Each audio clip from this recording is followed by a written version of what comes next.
Hi, it's Laura at Hyperstamper. Today's antique junk journal is this beautiful, beautiful book from the early 1900s. And I've got this beautiful image up here of the house, and then down here of a pasture with the path going through it. It's just beautiful. I've left the words New Chronicles here because I thought that was perfect for a journal. The actual title of the book is New Chronicles of Rebecca. It's got this very pretty spine. It's all intact. The inside was completely separated from the spine when I received it, but I was able to save the first few pages. So let's take a little look inside this little beauty. I added some clusters here to cover up a tear that was up there. The original first page, and of course, this publication date is 1907. I've got an antique Dutch stamp up there. Canadian vintage stamp here, and this is the original first plate of the book. And there sits Rebecca. Isn't it? Look at the soapbox turned upside down and she's reading there. I just love it. I think it's very sweet. And some lace here, and a vintage black and white botanicals page, some vintage flip chart paper, and of course this is going to go on Etsy very soon. It's hyperstamper.etsy.com, and everything in my shop has free shipping in North America.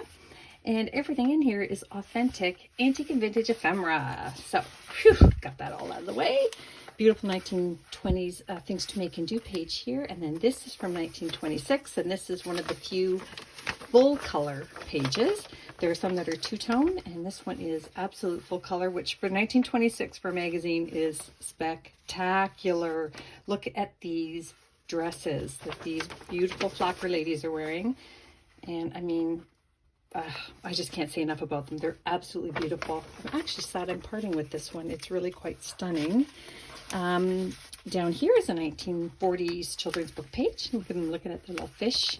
And this is a 1955 Polish embroidery book plate. Look at that gorgeous photograph there of that embroidery. Just stunning. And a 1930s children's book page here. There's a little song, a little poem about swinging. And this is another one of those make and do pages from the 20s. And then I made this little pocket here that I'm going to stuff with something that whoever the buyer of the journal is, they can request a little piece of antique ephemera that would be meaningful to them. Maybe something that has a date on it. I have dates of every day of the year on antique ephemera that I can stuff in there, or a place or an interest they have. I always like to surprise people.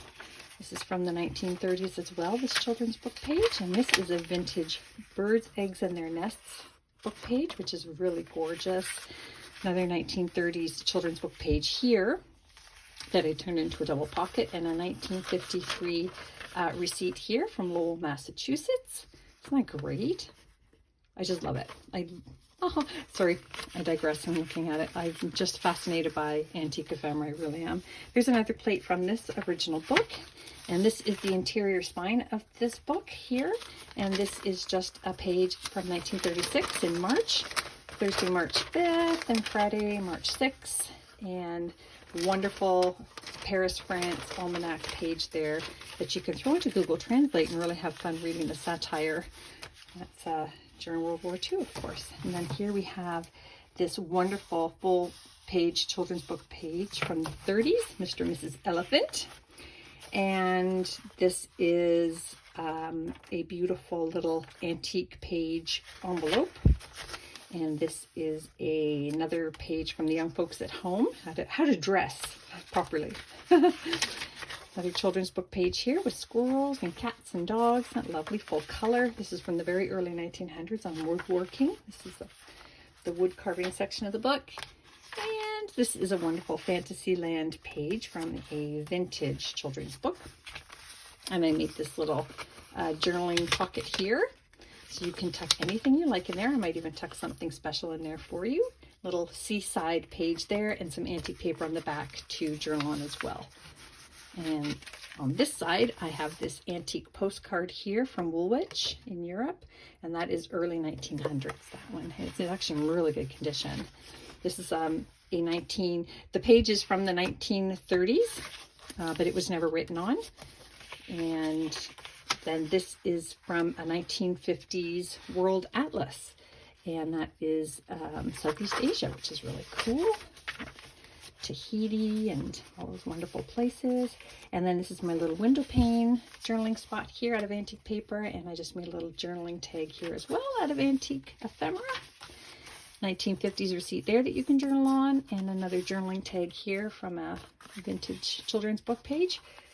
Another vintage children's book pocket. And this is an original page from the book here, and a vintage botanicals page, a vintage children's school book page. This is also another book, Salamina, 1930s Monopoly money there, and all the ephemera, even in the clusters, is original. There's an illustration from Salamina, a vintage recipe book page, and look at this wonderful antique photograph from the 1920s. These four folk playing lawn bowling up at their cottage. Wow, well-to-do or what? Love it. And this is a vintage playing card. Really kind of beautiful there.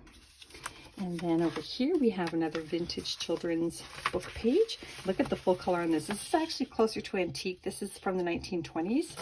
It's lovely. And another fun antique book page there that I turned into a little pocket. And this is another vintage children's book page that I turned into a journaling card, but I didn't want to fully cover it up because it had this beautiful poem here about the moon. So I left that to be enjoyed.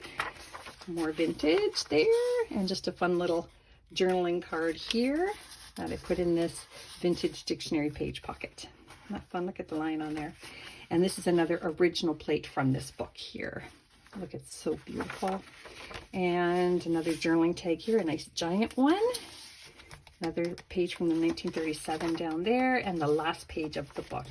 And some child over the years added this to the back, and I didn't want to remove it. Looks like maybe they were playing library, and I just thought that was too adorable. So there you go. That's going on Etsy now, hyperstamper.etsy.com, and I hope that you will subscribe. See you soon.